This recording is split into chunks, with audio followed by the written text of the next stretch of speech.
ሰላም ይብዛላችሁ በሞላው ዓለም ውስጥ ያላችሁ ኢትዮጵያውያንና ኤርትራውያን። አንድ ደቂቃ ስለ ወንድማችን ስለ ማስተር አብነት እንጸልይ። ይህ ሰው ሃይማኖት፣ ጎሳ፣ ብሔር አይለየው። ታላቅ ታናሽ አይልም፣ አይጸየፍም። የታመሙትን በማሳከም የተራቁትን በማልበስ የታመሙትን ሄዶ በማሳከም በአካል ተርበው የነበሩትን በማብላት የወደቁ እናቶችን በመንሳት አልጋ ላጡት አልጋ በመስጠት የክርስቶስ ልብ ያለ አገልጋይ ነው። ጌታን ለሕዝባችን ለኢትዮጵያውያን ለችግረኞች እግዚአብሔር ያስነሳው ሰው ነው። ይህ ሰው ሰይጣን በበሽታ አጠቅቶታል። ያለ ጊዜ እንዲሞት ያለ ጊዜ አገልግሎቱን አቋርጦ እንዲሄድ ይህን ዓለም ላይ እንዳይኖር ብዙ ሰዎች ስለተጽናኑ ሰይጣን በዚህ ሰው ላይ በበቀል ተነስቷል። መጽሐፍ ቅዱስ በያዕቆብ ምዕራፍ 5 ቁጥር 15 ላይ እንደዚህ ይላል፣ የእምነትም ጸሎት ደዌን ያድናል፣ ጌታም ያስነሳዋል፣ ኃጢአትም ሰርቶ እንደሆነ ይሰረይለታል። ይሄ የእምነት ቃል ነው። ይሄ ቃል አይሻርም። ይሄ ቃል ሕያው ነው። በእምነት እንጸልይ። የተኛውም ዓለም ሆናችሁ ለምኑ፣ ስሙን ጠርታችሁ። መጽሐፍ ቅዱስ ሲናገር እንደዚህ ነው የሚለው፣ ቃሉን ላከ ይላል። ቃል ይላካል። ማስተር አብነት ያለበት አገር የትም ቢሆን የእግዚአብሔር ቃል ይላካል።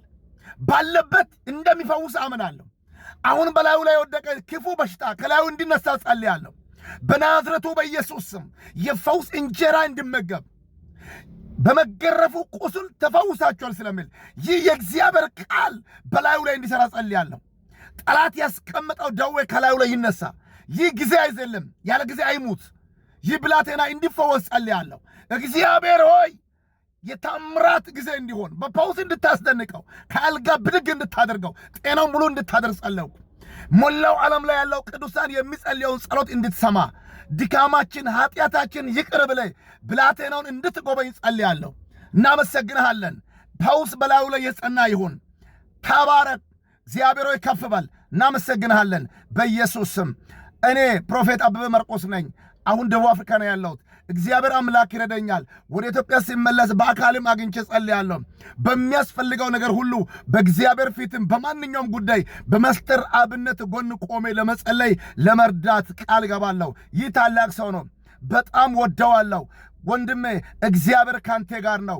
አይዞ፣ ጌታ ካንተ ጋር ነው። ያለ ጊዜ አትሞትም። ማንኛውም እሳት አያቃጥልህም። ማንኛውም ማይበል ባንተ ላይ አይሰለጥንም። እናመሰግናለን በኢየሱስ ስም።